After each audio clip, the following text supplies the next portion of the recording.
Mrs. Chisholm, ever since you decided you wanted to be a candidate for the presidency, it seems to me you've had a lot of arguments with a lot of people who don't take you seriously. And lately, at least, most of the arguments have been with black leaders. Who is your real opposition, the black community or the white community? My real opposition stems from a combination of factors in both of these communities. I think there are people in the black community and people in the white community who would not see my candidacy with any great deal of favor. And that is understandable in the light of the kind of society in which we are currently living. And I believe that as my candidacy begins to move out more and more on the broader American scene, that many persons will begin to recognize that I'm a very serious candidate and that I have all of the other qualities that some of the other aspirants who are running for this presidential office do have. From CBS Washington, Face the Nation, a spontaneous and unrehearsed news interview with Representative Shirley Chisholm of New York, the first black woman ever elected to Congress, who has said that she will seek the Democratic presidential nomination in 1972.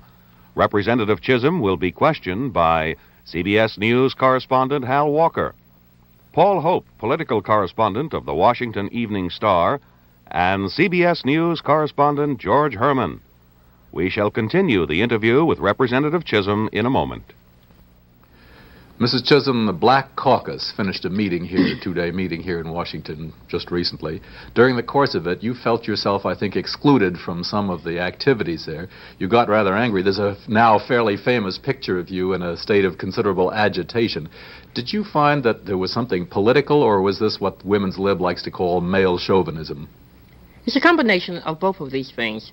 First of all, in terms of the women's liberation thing, I think people have to recognize that women in this country are also saying that they have a great deal to offer in terms of their own abilities, their own intellectual qualities and capacities, and that they have been constantly and persistently left out on the administrative and policy-making levels of this government.